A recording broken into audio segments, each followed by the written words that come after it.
Well, it's a new day and we've had a few complications.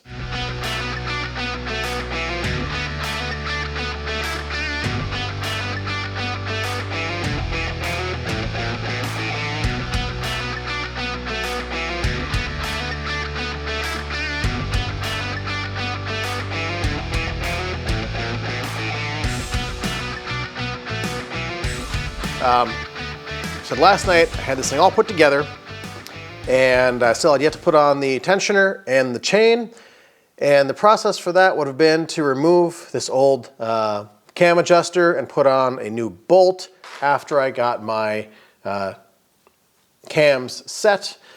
Unfortunately, I could not get the bolt off of this one or the old one. They're supposed to be 20 Newton meters plus a quarter or an eighth turn, I think, to set them. But I stood on it with a 4-foot breaker bar and couldn't knock it loose. And that was on the old cam, on the old head. And I didn't want to do that on this one because it seemed like a really bad idea. So we're just going to leave this one as is and just send it. So in theory, what you should do is set your cams in, lock them in place, measure and mark where your chain goes. There's a couple of markings on here. Put it on your cam adjuster, set it on with the, there's a notch in the cam and a little pin on this adjuster, and then you get those set in place. You run in your screw, you torque it, and you're done. Like I said, I couldn't get that old nut or old bolt off, so we're just leaving this as is. The cam tensioner is in place. Everything is torqued, a little bit of blue thread lock down there. That did mean I had to take all this off, clean the Permatex off again, and start from scratch this morning. Because in order to get these things lined up, I had to put the chain on the cams and then wiggle it around. Let's move it one tooth at a time to rotate it off of the assembly to where it sat with our timing was locked in here, and then our lobes on the cylinder here should both be facing up towards each other a little bit. And this looks like it should be in time now. Again, this is just based on what I found in other videos online and specs. So we're just gonna send it. Next thing to do is the back here, the cam timing pump, vacuum pump, fuel pump assembly, that goes on. And then the intake is going to go back on. We've got our intake baffles, excuse me, the intake baffles, I got those cleaned off. And yeah, intake goes on, this back plate goes on, it's down here somewhere. Microphone fell out. Anyways, that's our plan. So I'm going to just kind of time lapse through that. And if you see any tools throwing across the garage, you'll know something went terribly wrong, even before it goes terribly wrong when I try and start it. Now again, when we start this for the first few seconds, we're not going to have any oil. So I'm going to lube it up with our assembly lube in hopes that gets us a few seconds of grace. And likely when I fire it up, I'm going to pull the fuel pump relay so we can just crank it over on the starter a few times and start with that. I'm going to go ahead and clean up the inside of here. Have a new seal in my kit. I did actually find the seal, the oil seal for the exhaust cam, so I put that on. So I guess taking this whole thing apart wasn't a bad thing, maybe. But I'm going to get this cleaned up. Get the crusties out of there. And this goes on the back of here, like this. There's another vacuum pump back here. Over there I'll show you. And then this is almost put together minus the intake. Microphone fell again. So, hold on.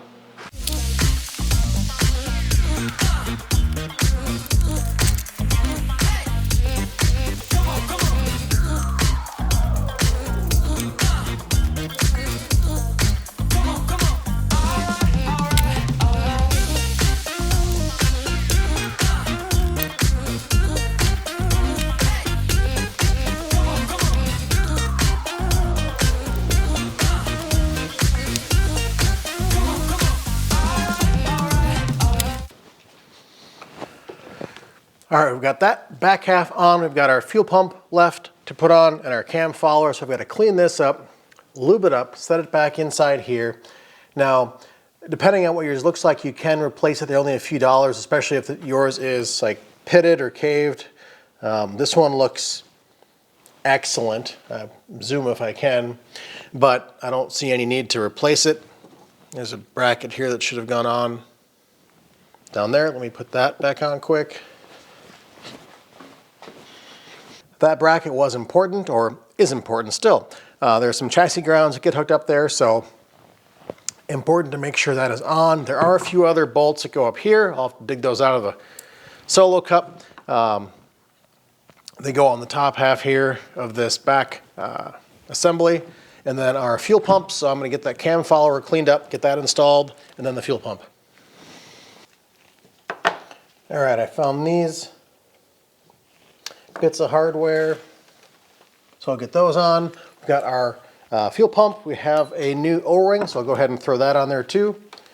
Just go right in here.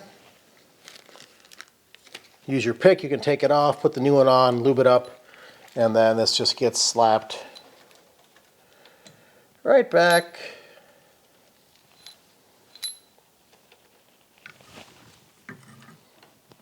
Like this.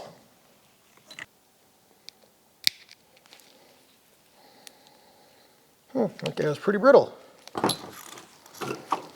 Let's hope this is the correct one.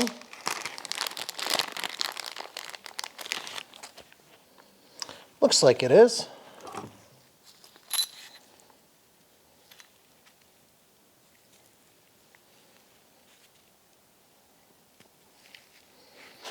Yep, that sure seems a lot more pliable. Again, we'll throw some of our assembly lube in here again just to help protect these two surfaces that we're mating up. We don't need for the O-ring to get jammed or stuck and tear, because that would put an end to my afternoon.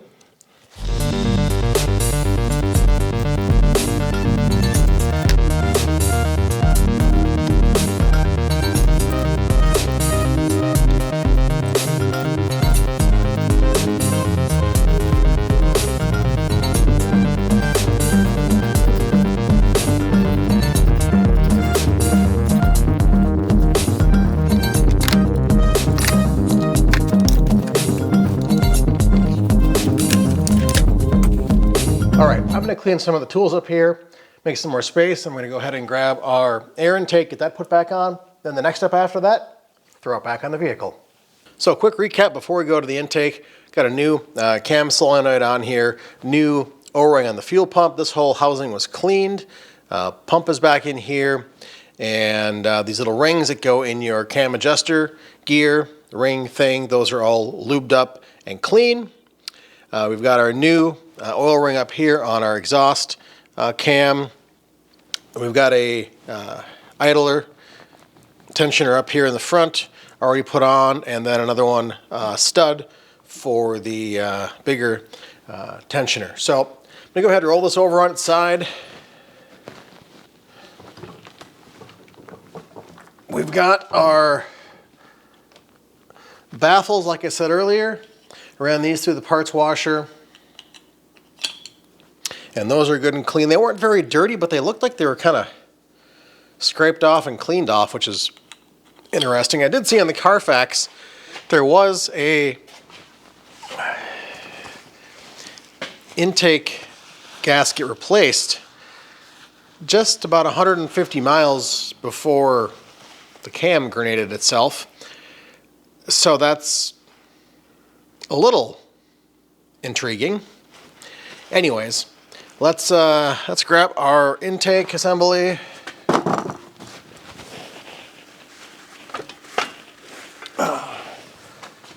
I left this thing as much intact as I could just because I didn't want to have to deal with undoing all the wiring, the injectors, everything else like that. But I do see here is our, whatever that was.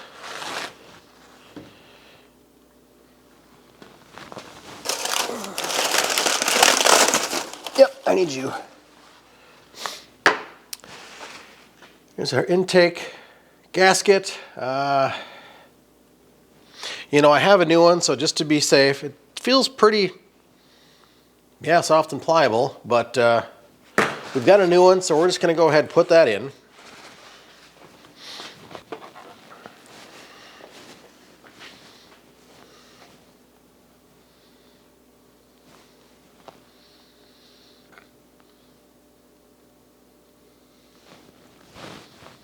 Yeah, this is the right direction. Press you into place. Now, these are L-ring gaskets, again, off of FCP Euro, part of the gasket set for head gasket. So I got the head gasket. This gasket came with the O-ring, came with new valve seals, or valve seats. Those were already, of course, done. When I got the manifold, not manifold, head. So did have some spare parts, but depending on what you're doing, you may need them, you may not. So this is in, and this one, you go there. This is the coolant pipe that goes back here, and more coolant stuff, and fuel lines, and coolant everywhere. I've got one fitting. I've got to find this little clip for it's here somewhere, and it's kind of important. So before the head goes back on the vehicle, I have to find that, and that's going to be our next step. But for now, let me roll this thing over.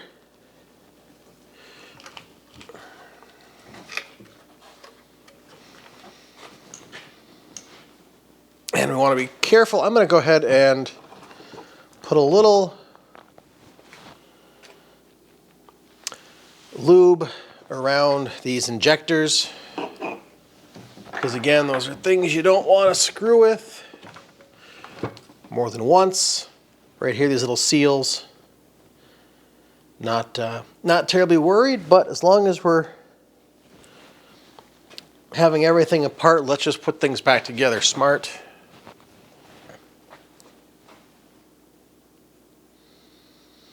I don't have a injector tester, so I'm going to assume that they work. Again, the car was running until whatever caused that cam to skip.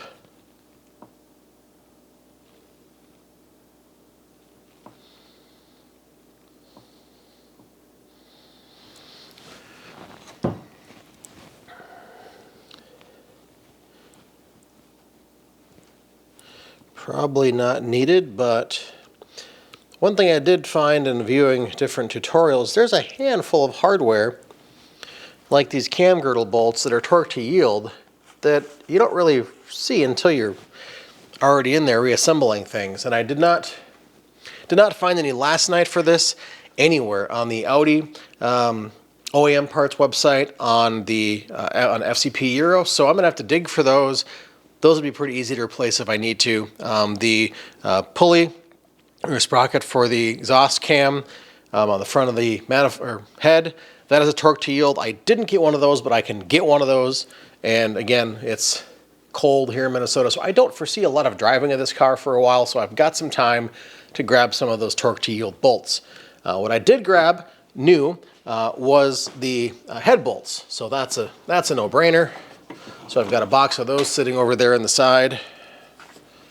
Let's get this set back up on top. Try not to foobar anything too badly, right?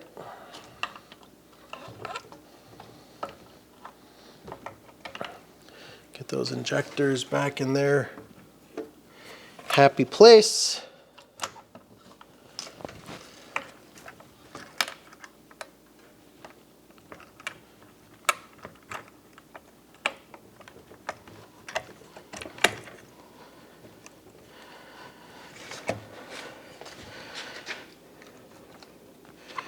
Okay. Did not feel like taking that harness off, and the injectors and the rail and everything, which seemed like overkill to me. So I've got, oh neat, I see actually valves where they should be. Here's some exhaust valves open on number 3 and intakes open on number 2. So already this is looking better than before. We have these 2 studs go on the outside, and then there are 2 of these longer that go on the inside here. So I'm going to go ahead and get these buttoned up because you can't see it anyways. Plug in. You know, I see some of these plugs, the little retent or detent, whatever it is, the restraint is missing. So I am probably going to do a Band-Aid and zip tie those in place because I don't look forward to replacing this entire harness. Yeah, no. So set this in. Then the one over there. So yeah, let me get these put in. And the rest of the hardware on here, again, there's another 4 or 5 of these long T25 or T27 bolts that go in. Then our intake's going to be in and ready to go back on the vehicle. Well, I think we've gotten all the parts back on our head and our intake. There's a few random little hex bolts I found. One over there. Oh, there's another random one. They're not massively important, right? They're not holding the engine on. They're not holding the block on. They're not holding the exhaust on. So I'll figure out where those go. We do have our new head gasket. That just drops right on a couple of studs on the block. No need for any sealant, anything like that. Just clean up the surface, which I've already done best you can. I did not use like anything abrasive. I didn't want any metal flakes going down into the coolant passages. I did not want to use anything super abrasive. I used a Scotch-Brite and a razor blade. Like I said, didn't want to have anything in the coolant passages and didn't want to deform the deck of the block. So I've got my engine stand, engine hoist over here. It's just a lot easier for one person, especially I did not pull the bumper all the way off, and that would have given me another 12 inches or so, but still there's a lot of plugs to worry about squishing and plugging back in, coolant passages, coolant hoses, fuel lines. It's just a lot easier if you can have that suspended, get them connected and slowly drop everything down into place so you're not going to risk damaging anything. I did find my one pin I was looking for, or clip for the coolant line back here. So I can go ahead and get that in place.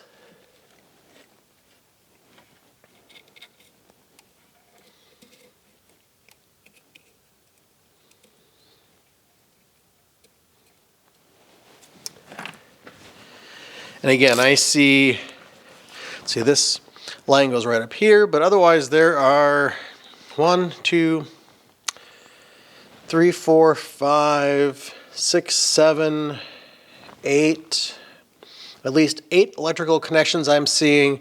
Coolant, fuel, air, oil,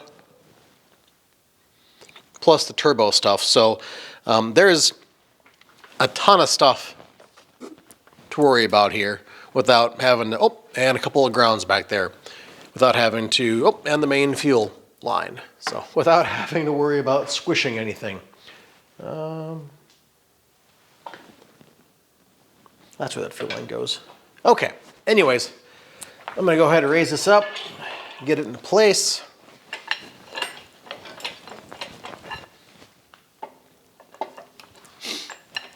Overkill, yes.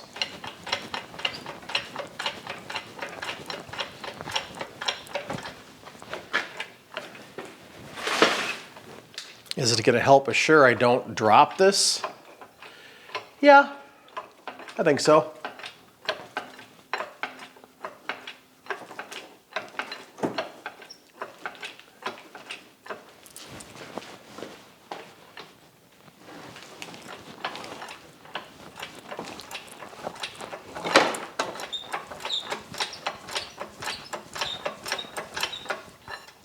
Now I did go ahead and set the pistons about halfway down in the cylinders. I didn't want to have anything sitting on top dead center because we do have valves open in a few positions on our head, so I didn't want to have to worry about potentially squishing anything or more damage to the valves or pistons than it was already done.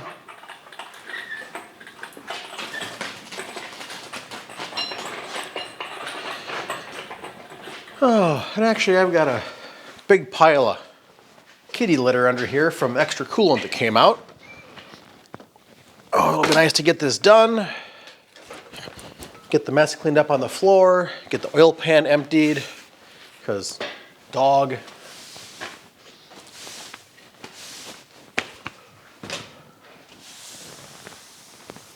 All right, we'll just push that stuff out of the way for now.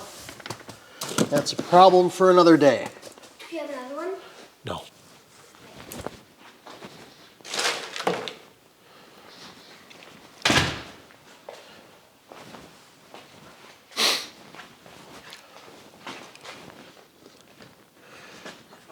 And wheel this in.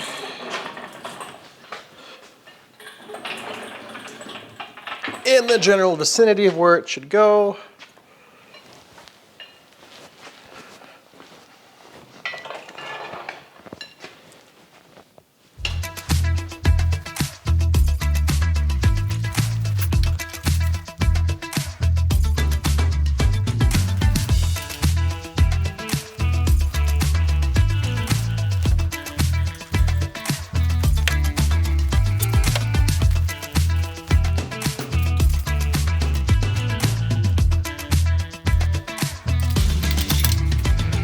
And that's where I'm gonna leave it for right now. I've got to figure out a way to get the other end of the head level so I can drop it on there. So I've got to figure that out. And Clark says it's about time to go do family stuff. So next episode, we're gonna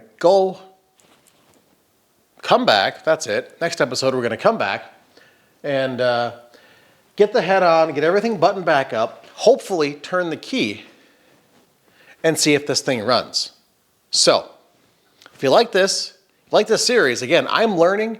I haven't gone in depth for 100% deep dive in this rebuilding process. It's been a lot of learning for me, a lot of looking stuff up, a lot of just not good stuff to film. Kind of hit the high points here, the big steps. But again, learning process for me. Hopefully you're learning a little bit too. Like I said, hit that subscribe button, notification bell to catch the next video in this series. Hopefully it's gonna be wrapping it up and it's gonna run and drive out of the garage under its own power. So until then, have fun and we'll see you real soon. Bye-bye.